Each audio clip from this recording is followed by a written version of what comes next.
오늘 우리 함께 볼 하나님 말씀은 시편입니다. 여러분 주보 뒷면에 보시면 있습니다. 시편 42편 1절부터 11절까지 우리 한 절씩 교독하겠습니다. 시편 42편 1절부터 11절까지 우리 한 절씩 교독합니다.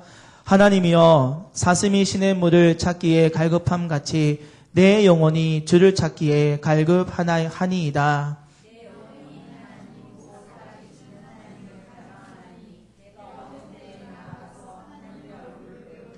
사람들이 종일 내게 하는 말이 내 하나님이 어디 있느뇨 하오니 내 눈물이 주야로 내 음식이 되었도다.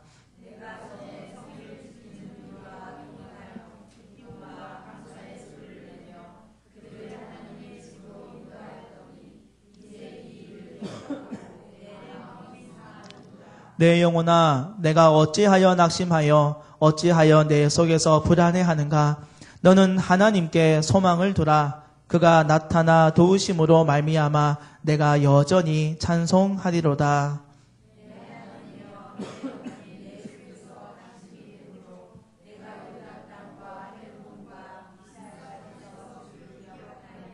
주의 폭포 소리에 깊은 바다가 서로 부르며 주의 모든 파도와 물결이 나를 휩쓸었나이다.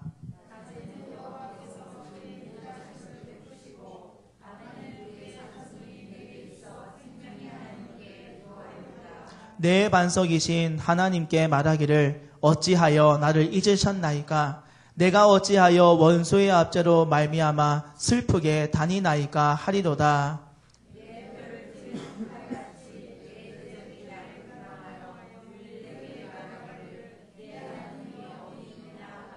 같이 읽습니다. 내 영혼아 내가 어찌하여 낙심하며 어찌하여 내 속에서 불안해하는가. 너는 하나님께 소망을 두라. 나는 그가 나타나 도우심으로 말미암아 내 하나님을 여전히 찬송하리로다. 아멘. 하루에 어느 날 마귀가 자기의 도구를 다 내어놓고 경매에 붙이겠다고 하는 그런 광고를 냈습니다. 그 광고를 보고 호기심에 가득한 사람들이 많이 그곳에 모였습니다.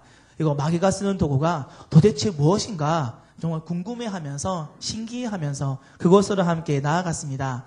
사람들을 홀리고 또 넘어뜨리고 멸망하게 하는 그 도구가 무엇인지 참 많이 궁금했기 때문입니다. 여러분, 마귀가 쓰는 도구는 어떤 것이 있을까요? 여러분 아시는 거 있으세요?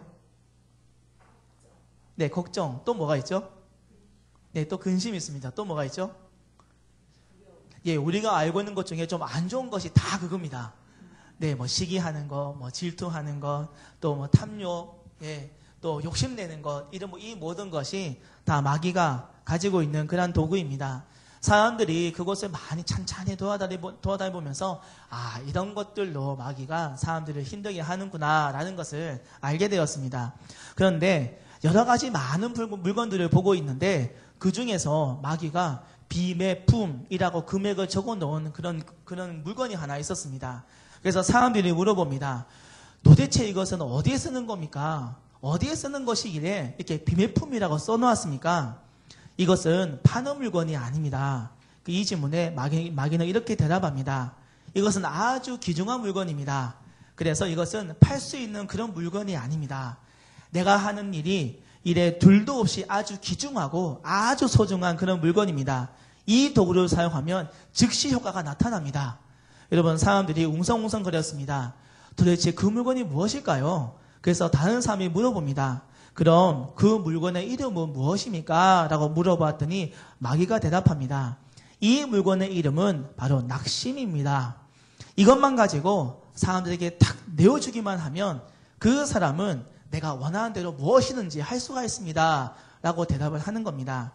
여러분, 낙심이라는 것은 그리스도인들을 무섭게 또 아주 파괴하는 가장 강력한 무기 중에 하나입니다. 이 사회를 파괴시킬 수가 있는 사탄의 최고의 무기가 아마 낙심이 아닌가 생각이 듭니다.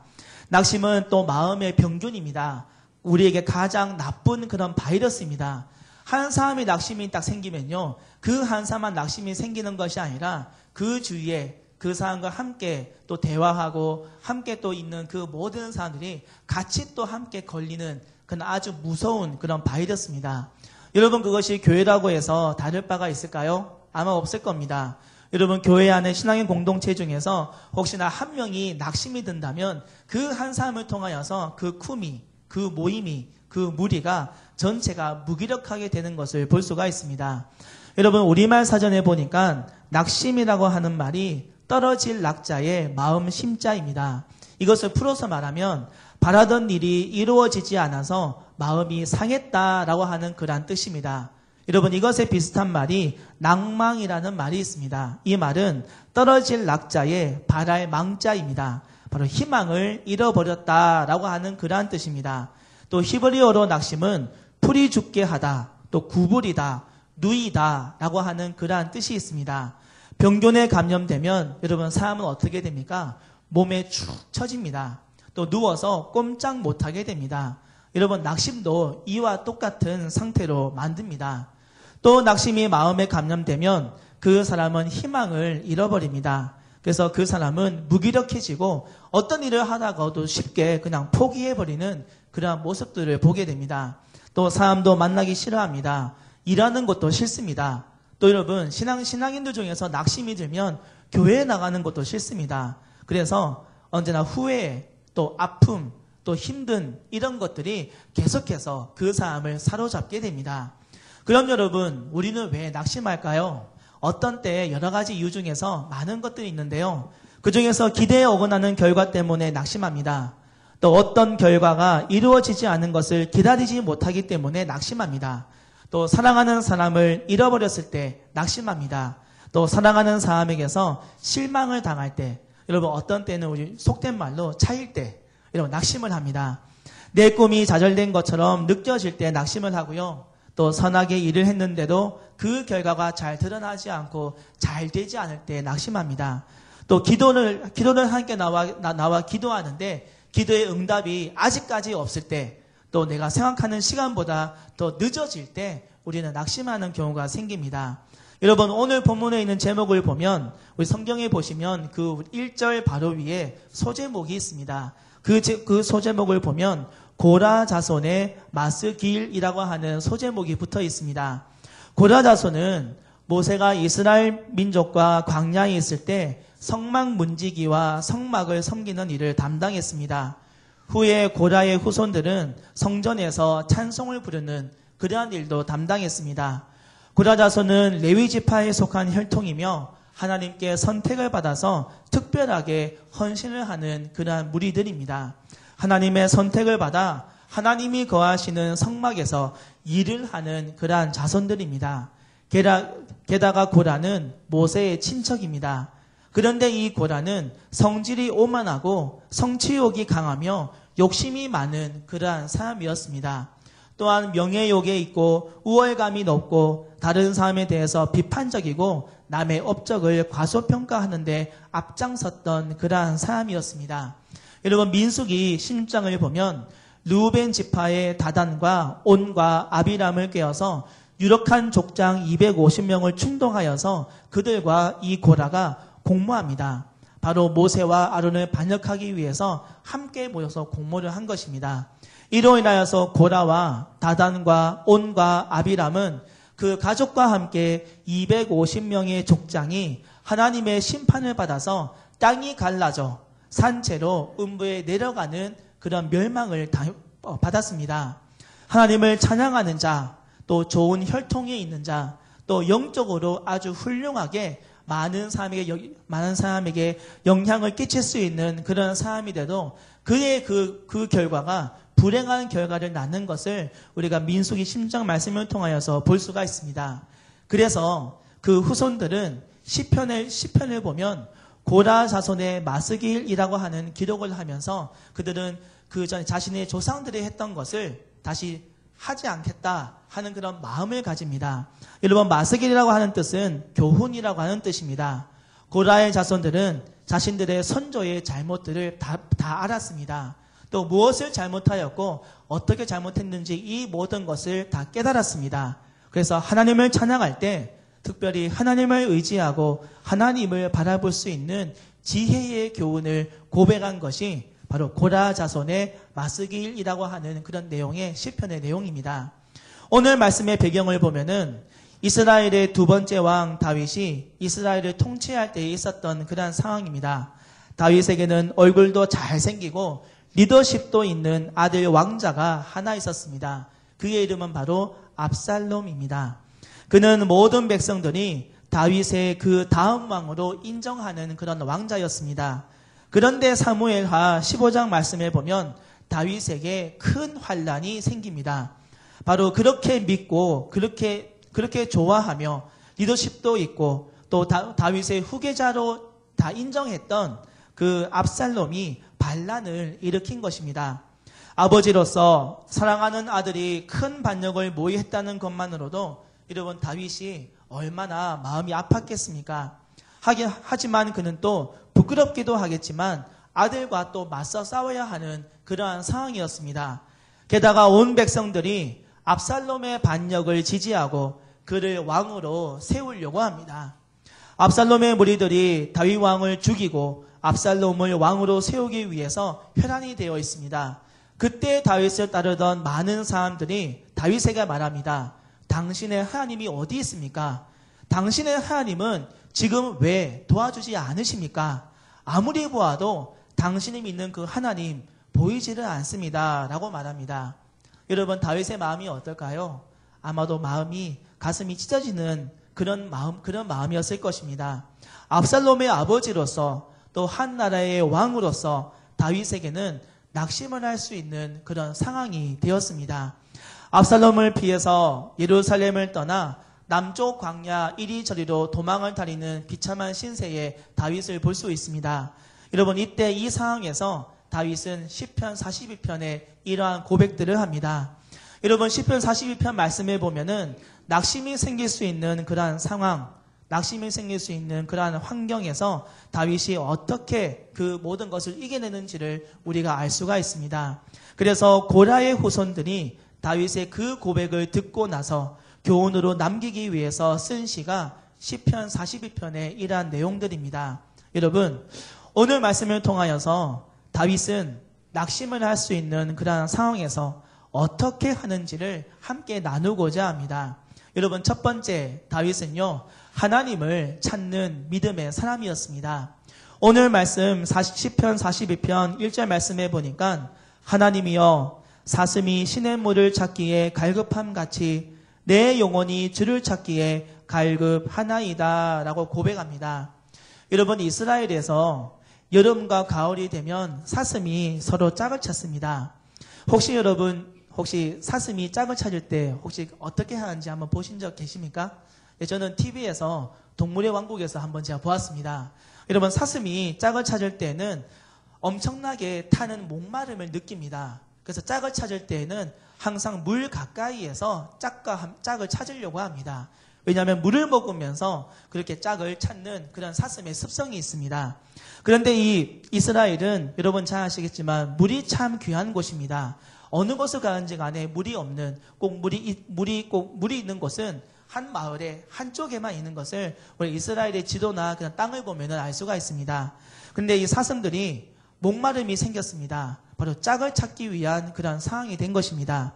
그때 물을 찾아서 헤맬 때 심한 목마름이 생기면 기력이 다하게 되고 나중에는 헛것을 보이기도 합니다. 여러분 이것을 우리는 신기루라고도 하죠. 저기를 보았더니 물이 보입니다. 그래서 무작정 달려갔습니다. 근데 그곳에 물이 없습니다. 그랬더니 그들이 많이 힘들게 됩니다. 근데 그 상황이 뜨거운 태양 아래에 있습니다. 여러분 물이 너무나도 먹고 싶은데 뜨거운 태양 아래서 여러분 물이 먹고 싶은 그런 상황에서 사슴은 어떻게 될까요? 여러분 만약에 그 물을 먹지 못한다면 사슴의 생명을 보장받지를 못합니다. 여러분 다윗은 압살롬을 피하여서 예루살렘 성전을 떠났을 때에도 늘 예루살렘 성전을 생각하며 여호와 하나님을 갈망했습니다. 자신이 낙심할 수 있는 상황이며 좌절할 수 있는 그런 상황인데도 그때 바로 하나님을 갈망하는 다윗의 모습을 우리는 오늘 말씀을 통하여서 볼 수가 있습니다. 다윗은 하나님을 찾습니다. 또 하나님을 찾고 또 찾습니다. 하나님을 사모하는 그러한 자는 늘 하나님을 찾는 모습을 우리는 볼 수가 있습니다. 사슴이 목말라 시냇물을 찾듯이 다윗도 하나님을 찾는 그러한 모습을 보게 됩니다. 여러분 아까 제가 말씀을 드렸지만 다윗은 낙심할 수 있는 그러한 상황입니다. 혹여나 하나님을 포기할 수도 있는, 하나님을 믿는 것을 저버릴 수 있는 그러한 상황입니다. 하지만 다윗은 사슴이 갈망하며 물을 찾는 그러한 마음을 가지고 물을 찾는 것처럼 언제나 내가 주님을 갈망하며 내가 주님을 찾고 있다고 그렇게 고백하고 있는 것입니다. 성도 여러분, 여러분들은 낙심할 때 어떻게 하십니까? 제일 먼저 하나님을 찾으십니까? 아니면 여러분들의 모습은 어떠십니까? 혹시나 내가 낙심하는 그런 상황이 생길 때, 낙심할 수 있는 그런 여건이 생길 때 하나님을 찾지 못한다면 우리의 믿음, 우리의 신앙은 바른 그런 믿음과 신앙이 아닙니다. 우리가 먼저 그럴 때 오직 하나님을 찾는다면, 사슴이 목마름을 가지고 물을 찾는 것처럼 주님을 찾는다면 그 사람이 바로 올바른 믿음의 사람인 줄로 믿습니다. 여러분, 신앙인은 오직 하나님만을 찾습니다. 나에게 어떤 상황이 생기든 무슨 일이 생기든지 간에 오직 하나님만을 찾습니다. 그 하나님께 자신의 그 모든 것을 다 아뢰입니다. 시편 126편 5절 말씀에 보니까 눈물을 흘리며 씨를 뿌리는 자는 기쁨으로 거두리로다 라고 말씀을 하고 있습니다. 우리가 하나님께 나와서 하나님께 기도한다면 하나님은 우리의 모든 기도 제목들 다 들으십니다. 절대로 우리의 그런 기도의 내용들 무시하지 않으시고 절대로 우리의 그 모든 기도의 제목들 다 뿌리치지 않으십니다. 그 모든 것을 다 들으시고 우리를 사랑하셔서 우리의 삶 가운데 하나님은 능력을 베푸시며 은혜를 베풀어 주십니다. 여러분, 낙심되고 낙심될 때 어떻게 해야 합니까? 오직 하나님만을 바라보아야 합니다. 하나님을 의지해야 합니다. 그래야 그 하나님을 통하여서 우리가 은혜를 받으며 하나님의 사랑 가운데 거할 수가 있으며 낙심하는 그 상황에서 이 모든 것을 해결받는 그런 하나님의 역사들을 모두가 다 경험하게 될 줄로 믿습니다. 여러분, 항상 낙심될 때 혹여나 내가 나중에 낙심하는 상황이 생길 때 오직 하나님만을 찾을 수 있는 믿음의 성도가 되시기를 간절히 축원합니다. 두 번째입니다. 여러분 그 내용 필기하세요. 네, 두 번째입니다. 제가 내용을 좀 바꿨습니다. 말씀으로 자신을 훈련해야 합니다. 시편 42편 5절 말씀에 보면 내 영혼아 내가 어찌하여 낙심하며 어찌하여 내 속에서 불안해하는가? 너는 하나님께 소망을 두라. 그가 나타나 도우심으로 말미암아 내가 여전히 찬송하리로다 라고 고백합니다. 여러분 그런 내용 이 말씀 조금 밑에 보시면 11절 말씀입니다. 근데 그 말씀이 5절과 똑같습니다. 내 영혼아 내가 어찌하여 낙심하며 어찌하여 내 속에서 불안해하는가? 너는 하나님께 소망을 두라. 그가 나타나 도우심으로 말미암아 내 하나님을 여전히 찬송하리로다 라고 고백합니다. 여러분 두 번이나 똑같은 내용이 나옵니다. 여러분 어떤 겁니까? 강조하는 겁니다. 여러분 아침에 집에 나올 때 아마 여러분은 다 거울을 볼 것입니다. 여러분 거울을 볼 때마다 이렇게 얘기하죠. 너무 잘생겼어. 너무 예뻐. 오늘 화장을 했더니 화장이 너무 잘 받아. 머리가 너무 멋있는 것 같아. 안경도 좀 바꿔볼까? 더 괜찮은 그런 모습이 있을 것 같은데 하는 그런 생각들을 하게 됩니다. 근데 어떤 때는요. 내가 거울을 보는데 내가 생각했던 것처럼 그런 얼굴이 안 나올 때가 있습니다. 좀 내가 힘들 때, 좀 내가 어려울 때, 내가 조금 고민이 있을 때, 좀 나에게 걱정이 생길 때 그렇게 내가 거울을 보면 나 자신이 내가 생각하는 것만큼 그렇게 괜찮은 얼굴이 그 거울 앞에 있지를 않습니다. 여러분 왜 그럴까요? 바로 우리는 언제나 그 거울에 비친 나 자신을 보면서 항상 대화해야 합니다. 우리는 믿음의 사람입니다. 믿음의 사람은요, 내가 어떤 상황이 생기든지 간에 언제나 하나님 있는 그 믿음 안에서 늘 평안한 마음을 가지고 인생을 살아야 합니다. 여러분, 그런데 우리는 어떤 상황이 생기면 좌절하기도 하고 넘어지기도 하고 또 힘들어지기도 하고 고민도 생기고 걱정이 생기는 게 우리 삶의 그런 모습입니다. 왜 그럴까요? 내가 그만큼 부족하고 나약하기 때문입니다. 연약한 존재이기 때문입니다. 그래서 우리는요, 항상 거울에 비친 나의 모습을 보면서 항상 고백해야 합니다. 그 고백이 어떤 고백일까요? 우리가 오늘 함께 읽은 시편 42편 5절과 11절의 내용입니다. 내 영혼아, 거울을 보시면서 한번 해보십시오. 내 영혼아, 네가 어찌해서 낙심하냐? 어찌해서 너는 불안해하냐? 너는 하나님께 소망을 둬라. 나는 그가 나타나 도우심으로 말미암아 내 하나님을 나는 여전히 찬송하겠다. 이런 매일마다 거울을 보시면서 한번 고백해 보시길 바랍니다.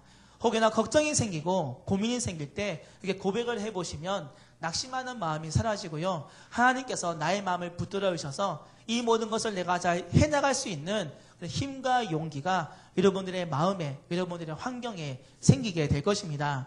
우리 믿는 성도는 항상 나 자신과의 대화를 참 잘해야 합니다. 그런데 그 대화를 어떤 것을 가지고 대화하느냐에 따라서 나의 인생이 달라지고 나의 모습이 달라집니다. 여러분, 내가 아무리 좋은 말, 괜찮은 말을 한다고 하더라도요, 그 말은 나의 상황에서 이루어지지도 않습니다. 하지만 주님의 그 말, 하나님의 그 모든 말씀들을 내가 나 자신에게 항상 대화하면요, 그 말씀이 나의 마음에 들어와서 나의 마음에서 힘이 생기고 능력이 생긴다는 것입니다. 여러분, 위대한 위인들을 보면은 자기와의 대화를 참 잘하는 그러한 사람들을 보게 됩니다. 날마다 거울 앞에서 자신의 표정을 관리하고 또 자신의 모습을 관리하면서 자기와의 대화를 항상 하는 것을 보게 됩니다. 너는 하나님의 사람이야. 너는 하나님께서 귀하게 쓰실 사람이야. 너 같은 사람은 없어. 하나님은 널 참 사랑하셔. 하는 그런 대화를 하면서 자신을 그렇게 다독였다고 합니다. 여러분, 아브라함 한번 보십시오. 아브라함은 우상 장수의 아들입니다. 여러분, 또 부인을 누이라고 속였던 참 어떻게 보면 비겁한 사람입니다. 여러분, 베드로 한번 보십시오. 예수님과 함께 죽겠다고 고백했지만 예수님을 3번이나 부인했고 또 예수님을 모른다고 부정했던 그러한 사람입니다. 여러분, 사도 바울 한번 보십시오. 예수님을 비방했습니다. 예수 믿는 사람들을 잡아다가 핍박하고 죽였습니다. 여러분, 삼손 한번 보십시오. 삼손은 참 많은 여자들을 거느렸습니다. 아마 이 시대에 태어났다면 아마 바람둥이 같은 그런 모습을 가지고 살아갔을 것입니다. 여러분, 기드온 한번 보십시오. 제가 2주 전에 제가 말씀드렸죠. 겁쟁이 같은 그러한 사람이었습니다. 하지만 하나님께서 이들 모두를 말씀으로 일으켜 주시고 말씀으로 세워주시니 그들이 참 나약하고 힘들었던 사람들이었지만 하나님께서 굳게 세우셔서 귀하게 쓰시는 모습들을 우리가 말씀을 통하여서 볼 수가 있습니다. 그리고 그들에게 사명을 주어서 주의 일을 하나하나 감당할 수 있는 능력의 사람으로 하나님은 세우셨습니다. 성도 여러분, 자신의 환경과 인생의 과정을 한번 보시면서 내 주위를 보시면서 여러분, 낙심하지 마십시오. 실패와 좌절도 믿음의 사람들에게는 하나님께 영광을 돌릴 수 있는 아주 좋은 기회임을 항상 깨달으십시오. 여러분, 혹시 지난 한 주간 동안 삶을 살면서 환난을 당하고 있는 사람들이 있습니까? 요한복음 6장 16장 33절 말씀을 보면 이것을 너희에게 이르는 것은 너희로 내 안에서 평안을 누리게 하려 함이라. 세상에서는 너희가 환난을 당하나 담대하라. 내가 세상을 이기었노라 라고 말씀을 하고 있습니다. 여러분, 나 자신을 한번 보시면서 나에게 대화하십시오. 너는 하나님의 사람이다. 하나님의 사람은 평안한 자다. 하나님께서 세상을 이기셨다. 나는 하나님의 백성이다. 고백한다면 이 말씀을 통하여서 우리가 이 말씀을 또 고백하면서 우리가 이겨 나갈 줄로 믿습니다. 여러분, 혹시 미래를 생각해 보시면 나의 앞날, 나의 앞길 생각해 보시면 혹시나 두려워하는 사람들 있으십니까? 이사야서 41장 10절 말씀에 보면 두려워하지 말라. 내가 너와 함께함이라. 놀라지 말라. 나는 내 하나님이 됨이라. 내가 너를 굳세게 하리라. 참으로 너를 도와주리라. 참으로 나의 의로운 오른손으로 너를 붙들리라 말씀하십니다. 여러분, 그때마다 항상 고백하십시오. 너는 두려워하지 말라. 놀라지 말라. 하나님께서 너와 함께 하신다. 나와 함께 하신다. 하나님께서 나를 인도시고 나를 의로운 손으로 붙드신다 하는 그런 고백을 한다면 그렇게 힘든 상황, 그런 미래를 보면서 내가 두려워하지 않고 담대하게 나아가게 될 줄로 믿습니다. 여러분, 혹시나 또 외로워하는 분들 계십니까? 요한복음 14장 16절 말씀에 보니까 내가 아버지께 구하겠으니 그가 또 다른 보혜사를 너희에게 주사 영원토록 너희와 함께 있게 하리니 라고 말씀을 합니다. 여러분, 보혜사 성령님께서 늘 나와 함께 하십니다. 우리와 늘 함께 하십니다. 근데 우리가 어떻게 외로워할 수 있습니까? 외로워한다고 또 좌절하고 힘들어하는 것이 아닙니다. 성령께서 나와 함께 하십니다. 나와 늘 동행하시고 내가 어느 곳을 가는지 어디에 있든지 늘 나를 도우십니다. 그 성령께서 나와 함께 하시니 외로운 사람들, 믿음의 사람이 아닙니다. 여러분 또 하나님 안에서 선을 행하다가 낙심한 적 있으십니까? 갈라디아서 6장 9절 말씀해 보니까 우리가 선을 행하되 낙심하지 말지니 포기하지 아니하면 때가 이름에 거두리라. 그러므로 우리는 기회 있는 대로 모든 이에게 착한 일을 하되 더욱 믿음의 가정들에게 할지니라 라고 말씀을 합니다. 여러분 항상 말씀을 가지고 훈련하십시오. 나 자신에게 대화하십시오. 그러면 그 말씀이 나의 말씀이 될 것이며 그 말씀이 나의 삶에 이루어질 줄로 믿습니다. 여러분 언제나 말씀을 가지고 나 자신에게 항상 대화하며 말씀을 가지고 훈련하여서 낙심하지 않고 하나님께 힘과 용기를 얻는 믿음의 사람들이 다 되시기를 바랍니다. 여러분 혹시나 이곳에 낙심한 분 계십니까? 고민하시는 분 계십니까? 걱정하시는 분 계십니까? 다 떨쳐버리십시오. 말씀을 통하여서 하나님께서 주시는 많은 은혜와 사랑을 받으십시오. 하나님을 의지하면서 희망을 가지십시오. 주님이 우리와 늘 함께 하시고 성령께서 우리와 함께 하십니다. 혹여나 낙심되는 그러한 순간에서도 오직 하나님만을 바라보시며 언제나 하나님의 말씀을 항상 되새기시면서 언제나 나 자신에게 말씀을 들려주시면서 그 말씀이 나의 삶에 이루어지기를 항상 소망하며 기도하며 언제나 하나님께 감사하며 찬양하며 인생을 살아가는 저와 여러분 우리 모두가 다 되시기를 간절히 축원합니다.